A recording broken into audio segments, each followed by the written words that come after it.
Bienvenue sur le podcast du site media24.fr, le média indépendant d'information sur l'économie, l'environnement et les sciences. Je suis votre journaliste et animatrice. Et je suis le spécialiste des sciences, invité aujourd'hui pour cette discussion. Aujourd'hui, on va parler d'un sujet qui fait beaucoup parler dans le monde du rail, la course à la très grande vitesse. On se base sur l'article de media24.fr, Train grande vitesse, la Chine devant, l'Occident en panne. Exactement. On va voir un peu comment la Chine est en train de repousser les limites avec son nouveau train, le CR450. Et puis on verra le contraste avec ce qui se passe par exemple aux États-Unis ou même ici en France. Oui, l'article met bien ça en avant. Cette accélération chinoise, c'est assez spectaculaire, hein. Ce CR450, donc développé par la China Academy of Railway Sciences, l'objectif c'est 400 km/h en vitesse commerciale. 400 km/h, c'est un sacré bond par rapport aux 350 max qu'on voyait avant, même chez eux. Ah oui, c'est une étape importante. Et l'article explique bien le défi technique derrière ça. Justement, j'allais y venir, ce n'est pas juste un chiffre, 400. L'article dit bien que passer de 350 à 400, hop, la résistance de l'air elle augmente de 30%. C'est énorme. Ah oui, à cette vitesse, l'air c'est quasiment 95% de ce qui freine le train. C'est comme rouler contre un mur, enfin, presque. Un mur d'air, ouais. Et alors, comment ils ont fait, les ingénieurs chinois? Eh bien, d'après l'article, ils n'ont pas juste mis plus de puissance, qui aurait été la solution facile peut-être. Non, ils ont vraiment repensé l'aérodynamisme. Ah oui. Ils se sont inspirés, tenez-vous bien, des oiseaux rapides pour allonger le nez du train. Résultat, moins 2,6% de traînée. D'accord, 2,6%. Ça peut sembler peu, mais j'imagine que chaque petit gain compte à cette vitesse-là. Exactement. Et ce n'est pas tout. Il y a aussi le carénage sous le train, au niveau des bougies, là où il y a les roues. Ça réduirait la traînée de 22%. C'est beaucoup plus significatif. Ah oui, là, d'accord. Et l'article dit un truc assez fou. Avec tout ça, plus l'allègement de la structure, ce CR450 consommerait autant d'énergie à 400 km/h. Que son prédécesseur, le CR400, à 350 km/h. Oui, c'est ça.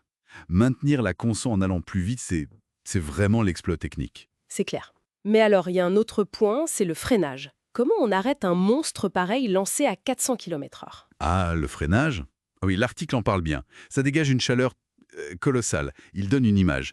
Ça équivaut à faire bouillir 7 tonnes et demie d'eau en juste 2 minutes. 7 tonnes et demie d'eau. C'est difficile à visualiser, mais ça donne une idée de l'énergie à dissiper. Tout à fait. Et la solution, d'après ce qu'on lit, c'est la science des matériaux. Des composants secrets, visiblement, qui peuvent supporter des températures extrêmes. Et ça marche. Ils ont réussi à freiner. Apparemment, oui. Après plus d'1 an d'essai, ils arriveraient à stopper le train en 6,5 km. C'est la même distance que pour le train précédent à 350 km/h. Donc la sécurité, elle serait maintenue. Impressionnant. Et tout ça, ça vient s'ajouter à un réseau chinois qui est déjà démentiel, non? Ah oui, l'article rappelle les chiffres, plus de 48 000 km de lignes à grande vitesse. C'est plus des 2 tiers du réseau mondial. Ça relie la plupart de leurs grandes villes. Clairement, ils assoient leur domination là-dessus. Et pendant ce temps, l'article nous montre l'autre côté du miroir. Les États-Unis, le fameux TGV californien entre LA et San Francisco. Ah là là, oui. Le projet californien, c'est un peu la bérésina, hein, si on lit l'article. L'administration Trump a carrément annulé 4 milliards d'euros de financement fédéral en juillet 2025. C'est ça. Et le bilan est terrible, hein. 16 ans que ça dure, 14 milliards d'euros dépensés et toujours pas un seul rail de TGV posé pour ce projet emblématique. C'est fou. L'article utilise des mots forts, hein. Gouffre financier vers nulle part. Le contraste avec la Chine qui lance son CR450, c'est violent. Vraiment. Et nous alors, en France, on a été les pionniers avec le TGV en 81, on a eu le record de vitesse en 2007. On en est où? Alors, la France, on a toujours un beau réseau, hein, 2800 km, ça fonctionne bien. Mais l'article suggère qu'on a un peu ralenti la cadence. C'est-à-dire? Les nouveaux projets, comme Bordeaux-Toulouse, ça patine un peu. Question de budget, des recours juridiques. Et puis, notre futur TGV, le TGV M, prévu pour 2025, il vise 320 km/h. Donc 320 km/h, c'est bien, mais on est loin des 400 visés en Chine pour l'exploitation commerciale, hein. Voilà. On modernise, on optimise ce qu'on a. Ce qui est très bien d'ailleurs. Mais on n'est plus forcément sur l'innovation de rupture comme ce CR450.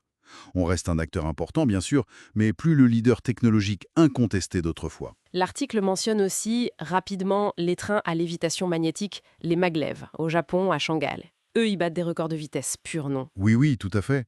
On parle de plus de 600 km/h en essai pour les maglev. C'est une autre technologie, basée sur la lévitation. Mais pour le transport de tous les jours, Mais c'est ce que dit l'article, hein. C'est important de distinguer les records et l'exploitation commerciale. Les maglebs sont impressionnants, mais le gros du transport à grande vitesse dans le monde, ça reste du roue-rail, comme notre TGV, l'IC allemand, ou ce fameux CR450 chinois. La vitesse commerciale, c'est toujours un compromis, hein.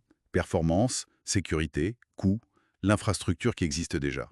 d'accord, donc si on essaye de résumer un peu ce qu'on retire de cet article, on a une Chine qui non seulement innove très fort ce CR450, mais qui continue d'étendre son réseau à toute vitesse. C'est ça. Et en face, un projet américain majeur qui capote.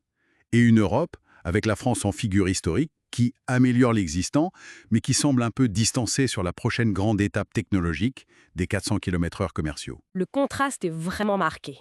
L'article montre bien cette divergence NT. Une accélération d'un côté, un certain ralentissement ou des difficultés de l'autre. Oui, la Chine semble vraiment prendre la main sur l'ingénierie ferroviaire de pointe et redéfinir un peu les standards. Et ça pose question, pour finir, est-ce que ce transfert de savoir-faire, cette concentration de l'innovation vers l'Est, ça pourrait avoir des conséquences plus larges sur l'équilibre technologique, industriel, mondial? C'est une pensée que l'article laisse un peu en suspens. C'est une excellente question pour ouvrir la réflexion, en effet. Merci pour votre écoute et retrouvez plus d'actualités sur mediatinte4.fr.